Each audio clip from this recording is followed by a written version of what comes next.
Hey guys, welcome to our channel.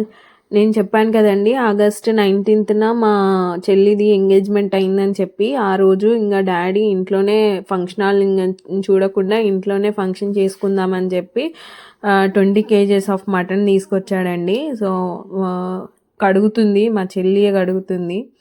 చూడండి ఎలా కడుగుతుందో. నేను వద్దని చెప్పిన అయినా అని వినలేదు. తనకి ఇవన్నీ చేయడం ఇష్టం అని చెప్పి ఇంకా నేను కూడా సరే అని ఊరుకున్నా. చూస్తున్నారు కదండి, మెహందీ చెల్లిది నేనే పెట్టిన మెహందీ. తనకి చాలా బాగా పెట్టినా కదా, మంచిగా పండింది కూడా. సో నేను వద్దు, అవసరం లేదు, నువ్వు కడగకు, మా మామయ్య ఉన్నాడు, మా మేనమామ, ఆయన కడుగుతాడు, లేకపోతే నేనన్నా కడుగుతాలే అని అంటే వినలేదండి. ఇంకా నేను కడుగుతా అని చెప్పి ఊకున్నది. సో అలా కడిగిన తర్వాతకి మా పెద్ద మామి చిన్న మామి పచ్చిమిర్చి ఆనియన్స్ పుదీనా కట్ చేశారండి. ఆ రోజైతే పాపం వాళ్ళు చాలా కట్ చేసినండి ఆనియన్స్ పచ్చిమిర్చి అయితే. సో ఇప్పుడు పెద్ద కడాయి పెట్టుకొని దాంట్లో ఆయిల్ వేసి ఆనియన్స్ పచ్చిమిర్చి పుదీనా వేసానండి. సో అలా వేస్తుంటే ఇట్లా పైకని చిల్లిందండి. కొంచెం భయం వేసింది, ఆయిల్ మీద పడుతుందేమో అని చెప్పి. వండేది మాత్రం మా కాలమ్మ, మా పిన్ని. సో మా డాడీ అయితే పక్క నుంచి ఇన్స్ట్రక్షన్స్ ఇస్తున్నారు, ఇలా చేయాలి అలా చేయాలి అని చెప్పి. సో అలా అన్నీ వేసినాక మా కాలమ్మ ఏం చేసిందంటే అల్లం వెల్లుల్లి పేస్ట్ డైరెక్ట్ వేసింది. ఇంకా మా డాడీ పక్క నుంచి అంటున్నాడు, అట్లా వేయొద్దు, కొన్ని వాటర్ వేసి వేయాలి అని చెప్పి, ఎందుకంటే కింద అడుగంటుతుందంట అట్లా వేస్తే డైరెక్ట్గా. సో అలా అల్లం వెల్లుల్లి పేస్ట్ వేసినాక కూడా పసుపు కూడా వేసింది.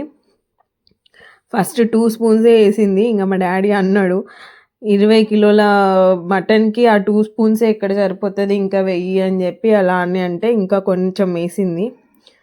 సో అలా వేసినాక ఇప్పుడు మటన్ అని కొంచెం కొంచెం వేస్తున్నారండి. వేసేది మాత్రం మా చిన్న అత్తమ్మ, అంటే మా మమ్మీ వాళ్ళ తమ్ముడి వాళ్ళ వైఫ్.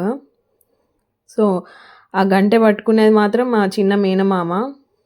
ఇక ఆ రోజైతే చాలా పనులుండే, ఒకళ్ళు ఒక్కొక్క పని చేస్తుండే. ఇక అందరైతే హ్యాండ్స్ అయితే పెడుతున్నారండి వంటల దగ్గర. ఎవరు వస్తే ఇంకా వాళ్ళు వండుతూనే ఉన్నారు. సో అలా మా చిన్న అత్తమ్మ వేస్తుంటే మా చిన్న మామయ్య కలుపుతున్నాడు మటన్ అనేది. సో అంతా మిక్స్ అయ్యేలాగా మంచిగా కలిపాడండి. చూడండి, మీరు చూస్తున్నారు కదా. సో అలా కుక్ అవ్వనివ్వాలి, ఒక 10 minutes వరకు మూత పెట్టి మంచిగా కుక్ అవ్వనివ్వాలి. అలా వాటర్ రావాలి. అలాగే క్లిప్ మిస్ అయిందండి, కారం వేసేది క్లిప్ మిస్ అయింది. ఇక డైరెక్ట్ కారం వేసేసారు.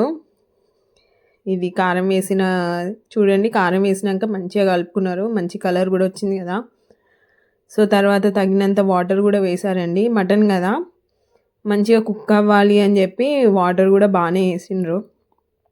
సో అలా అప్పుడప్పుడు కలుపుతున్నాడు కింద అడుగంటకుండా ఉండడానికి.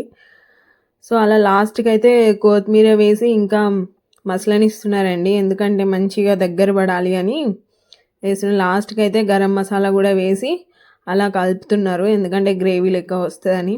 ఆ రోజైతే అన్ని వంటలు అయితే మస్తు కుదిరినాయండి, మంచిగా సరిపోలే కూడా కొన్ని ఫుడ్ ఐటమ్స్ అయితే. Thanks for watching.